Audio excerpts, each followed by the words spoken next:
औज़ु बिल्लाहि मिनश्शैतानिर्रजीम बिस्मिल्लाहिर्रहमानिर्रहीम। दोस्तों, मैं डॉक्टर अब्दुल सायरा होमियो से आज हम बात करेंगे सेलुलाइट्स के बारे में।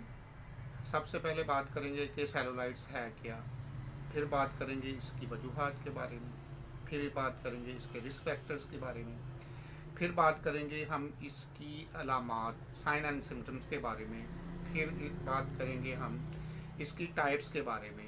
इसके बाद हम बात करेंगे इसकी डायग्नोसिस तशखीस और लैब टेस्ट्स के बारे में।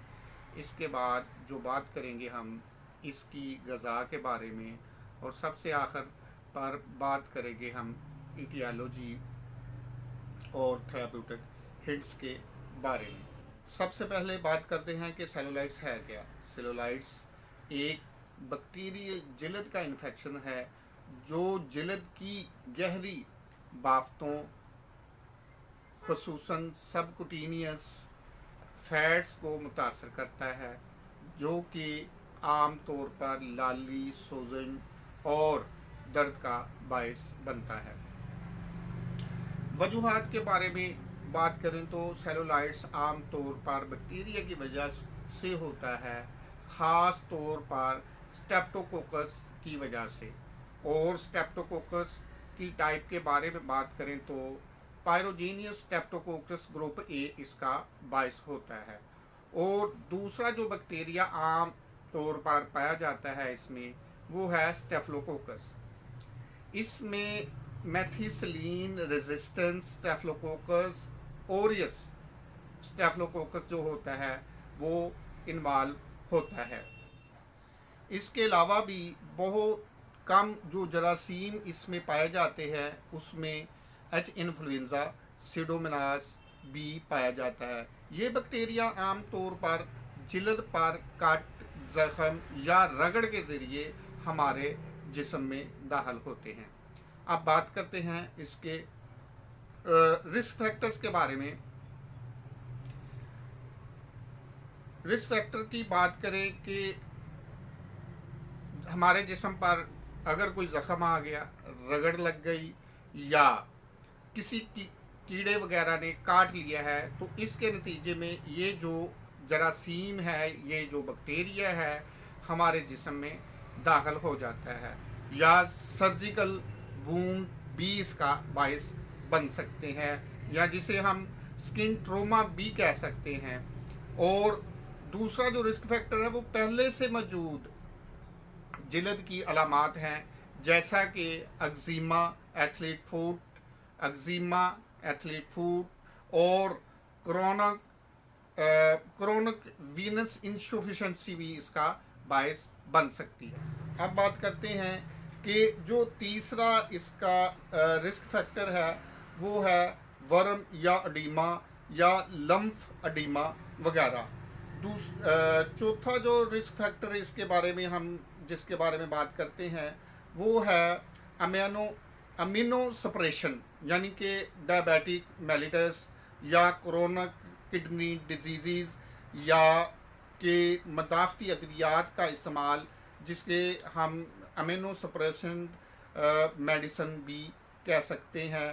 पांचवा जो इसका रिस्क फैक्टर है वो है आईवी ड्रग्स का इस्तेमाल, नार्कोटिक आईवी ड्रग्स का इस्तेमाल। ओबेसिटी भी इसका एक बायस बन सकता है। अब बात करते हैं हम इसके साइन एंड सिम्टम्स के बारे में। साइन एंड सिम्टम्स के बारे में बात करें तो सबसे पहले आती है लालगी, यानी कि मुतासरा हिस्से में गैर वाज़ेह हाशिए के साथ जो होता है वो जिल्द जो होती है वो सुर्खी माइल या लालगी इख्तियार किए हुए होती है। इसके अलावा गर्मी या हीट, मुतासरा जगह जो होती है वो इर्द गिर्द की जिल्द की बानिस्बत ज़्यादा गर्म महसूस होती है। इसके अलावा फीवर भी इसकी एक अलामत है। मरीज़ को बुखार भी हो सकता है, और बुखार के साथ साथ फटीग यानी कि कमज़ोरी, नकाहत की अलामात भी मौजूद पाई जाती हैं। इसके अलावा जब बुखार होता है तो इसके साथ मरीज़ जो है वो सर्दी का एहसास भी पाया जाता है। अब बात करते हैं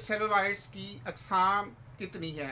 इसकी तकरीबन 4 अक़साम है नॉन प्योरेंट सेलुलाइट्स। सबसे पहले बात करते हैं हम नॉन प्योरेंट सेलुलाइट्स के बारे में। नॉन प्योरेंट सेलुलाइट्स का जो बायस होता है वो स्टेप्टोकोकस या स्टेफलोकोकस मेथिसिलीन रेजिस्टेंस स्टेफलोकोकस ओरियस इसका बायस बन सकता है, जो कि नॉन प्योरेंट।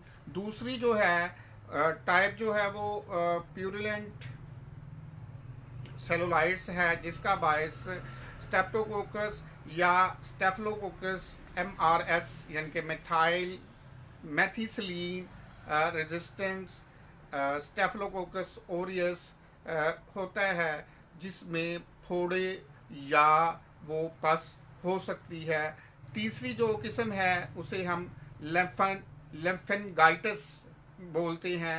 लिम्फेंगाइटिस में जो होता है वो ये होता है कि नज़दीकी जो होते हैं लिम्फ नोड्स वो सूज जाते हैं।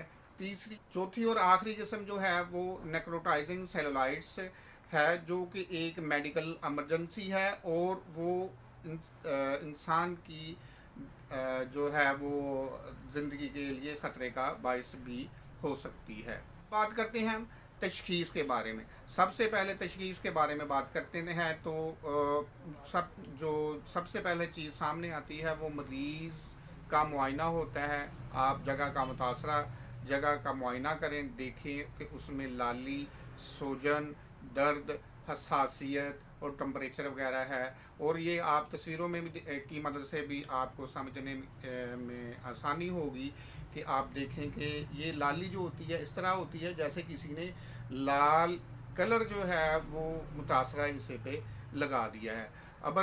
और दूसरी बात जो है वो लैब टेस्ट की बात करें तो आप CBC करवा लें। CBC में जो है वो वाइट सेल्स जो है ना वो आपको मुर्दा हालत में सबसे ज़्यादा पाए जाएंगे, उनका जो है वो रेशो बढ़ी हुई होगी। इसके बाद आप ESR भी करवा सकते हैं और CRP भी करवा सकते हैं। CRP में और ESR दोनों की मकदार जो है वो बढ़ी हुई होगी, वो जो कि सफ़ेद खलियात की तादाद है वो बढ़ी हुई होगी। और CR की तादाद बढ़ी होने का वजह जो होती है वो इन्फ्लेमेटरी कंडीशन को जो है ना वो शो करवा रही हो। अगरचे ग़िज़ा जो है वो कोई अहम किरदार अदा तो नहीं करती या सेलुलाइट्स को मुतासर तो नहीं करती, मगर फिर भी अगर हम ग़िज़ा की तरफ तवज्जो दें तो सेलुलाइट्स के इलाज में और इसके क्यूरेशन में जो है वो बहुत मददगार साबित होती है। और सबसे पहले जो है इस चीज़ का हमें ख्याल रखना चाहिए कि मरीज़ को डिहाइड्रेशन नहीं होनी चाहिए। डिहाइड्रेशन करने के लिए आप उसे ORS का या इलायची, दालचीनी, सौंफ वाला वो जो पानी घरेलू टोटके के तौर पर औरतें इस्तेमाल करवाती हैं वो इस्तेमाल करवा सकते हैं। और इसके साथ आपको कार्बोहाइड्रेट्स जो हैं उसकी मुनासिब मिकदार इस्तेमाल करनी चाहिए, क्योंकि शुगर जो है वो भी सेलुलाइट्स के होने की वजह बनता है। लिहाजा जिन खुराक में कार्बोहाइड्रेट्स की मसलन गंदम, चावल, केला और जो मीठे फल हैं उनकी एक ख़ास मिकदार ही जो है वो इस्तेमाल करवाई जानी चाहिए। इसके अलावा प्रोटीन की मुनासिब मिकदार जो है, बल्कि अच्छी मिकदार जो है ना वो प्रोटीन की छोटा मटन हो गया या सी फूड हो गई, अंडे वगैरह जो है उनका इस्तेमाल ज़्यादा किया जाना चाहिए ताकि मरीज़ जो है वो जल्द शफा याब हो सके। अब हम बात करते हैं इटियोलॉजी के बारे में। इटियोलॉजी के बारे में बात करें तो कि जिल्द जो है मुतासरा जिल्द की सफाई सुथराई रखनी चाहिए और ज़ख़म को साफ़ करने के बाद जो है वो उसकी ड्रेसिंग वगैरह करनी चाहिए। उसके ऊपर गर्म पट्टी का बांधा जाना चाहिए ताकि वो थोड़ा सा जो है ना हिस्सा जो है उसके ऊपर प्रेशर रहे। और अगर डायबिटिक मेलिटस का पेशेंट है तो ग्लूकोज वगैरह जो है ना उसकी मकदार जो है वो मुनासिब मकदार तक रखनी चाहिए। अगर इम्यून सप्रेशन मेडिसिन का इस्तेमाल किया जाता है जैसे कि प्रेडनिसोन वगैरह है तो उसकी मकदार को जो है वो मुनासिब मकदार रखनी चाहिए, बल्कि ख़त्म किया जाना चाहिए। और अगर क्रोनिक किडनी डिजीज़ है तो उसका मुनासिब होम्योपैथिक जो है ना वो आप इलाज करें। अब आते हैं हम इसकी ट्रीटमेंट के बारे में। होम्योपैथिक में अल्हम्दुलिल्लाह हम डेली बेसिस पे जो है वो क्लिनिक में पेशेंट देख रहे होते हैं और रूटीन में हमारे पास जो है वो सेलुलाइट्स के पेशेंट आते रहते हैं। और अल्हम्दुलिल्लाह रब्बिल आलमीन, अल्लाह का बहुत शुक्र है, बहुत दफ़ा जो है ना वो मरीज़ ऐसे भी आए हैं जिन्हें एलोपैथिक हजरात ने जवाब दे दिया और अल्हम्दुलिल्लाह यहाँ से शफा याब हो कर गए। आप अगर तो पस आ रही है, अगर कोई फोड़ा वगैरह है तो आप इसका कल्चर एंड सेंसिटिविटी टेस्ट करा लें। और जो भी पैथोजन है, बिलफर्स एच इन्फ्लुएंजा है, सिडोमोनास है, स्टेफलोकोकस है या स्टेप्टोकोकस है, आपको ये एक गाइडलाइन मिल जाती है और इसकी बेहतरीन ट्रीटमेंट जो है ना वो आपके पास मौजूद है। हम क्या करते हैं कि नक्स 1 m या CM की एक डोज देते हैं। अगर तो पेशेंट इम्यूनो सप्रेशन मेडिसिन ले रहा है या कोई एलोपैथिक अद्वियात की भरमार है, वो पहले से बहुत ज़्यादा बेतहाशा अद्वियात एलोपैथिक की इस्तेमाल कर रहा है, तो उसको सबसे पहले एंटीडोट करने के लिए नक्स CM की एक खुराक देते हैं। इसके बाद कार्सी मेलानोमा या कार्सी जो है वो आपके पास मौजूद है। इसके बाद एंथ्राक्सीनम 1 m की एक खुराक। इसके बाद बेसिलिनियम 1 m या CM according to patient condition इस्तेमाल करवाते हैं। इसके बाद अगर कल्चर एंड सेंसिटिविटी में कोई बैक्टीरिया आपके सामने आ रहा है, मसलन स्टेफलोकोकस है तो स्टेफलोकोकस हमारे पास मौजूद है, अगर स्टेप्टोकोकस है तो स्टेप्टोकोकस हमारे पास मौजूद है, अगर इन्फ्लुएंजा जो है वो पॉजिटिव आता है तो इन्फ्लुएंजा में आपके पास मौजूद है, अगर सिडोमोनास पॉजिटिव है तो आपके पास सिडोमोनास का जो नसोड है वो मौजूद है। वो इनमें से जो भी बैक्टीरिया पॉजिटिव आता है कल्चर एंड सेंसिटिविटी में, आप उसके लिए जो है वो मेडिसिन जो मौजूद है 1 m की एक खुराक, या अगर सिविरिटी बहुत ज़्यादा है तो आप CM की एक खुराक जो है वो साथ में लगा दें। इसके बाद जो है पेंसिलिन भी आपके पास मौजूद है, पेंसिलिन 1 m की या CM की अकॉर्डिंग टू कंडीशन या सिचुएशन आप एक खुराक लगा दें। इसके बाद ग्रेफाइटस CM में जो है वो 3 खुराकें इस्तेमाल करवा दें। इसके बाद पेट्रोलियम CM या 1 m जो है वो आप इस्तेमाल करवा दें। अगर कोई और कॉम्प्लिकेशन है और कोई मामलात आपके सामने इसके मुतल्लिका आ रहे हैं सेलुलाइट्स के बारे में, तो आप अकॉर्डिंग टू कंडीशन या सिचुएशन उन मेडिसिन का इस्तेमाल इस प्रोटोकॉल में भी इस्तेमाल करवा सकते हैं। अगर सेलुलाइट्स विद जो है वो आपके सेलुलाइट्स जो है वो विद फीवर है तो पायरोजीनम आपके पास मौजूद है।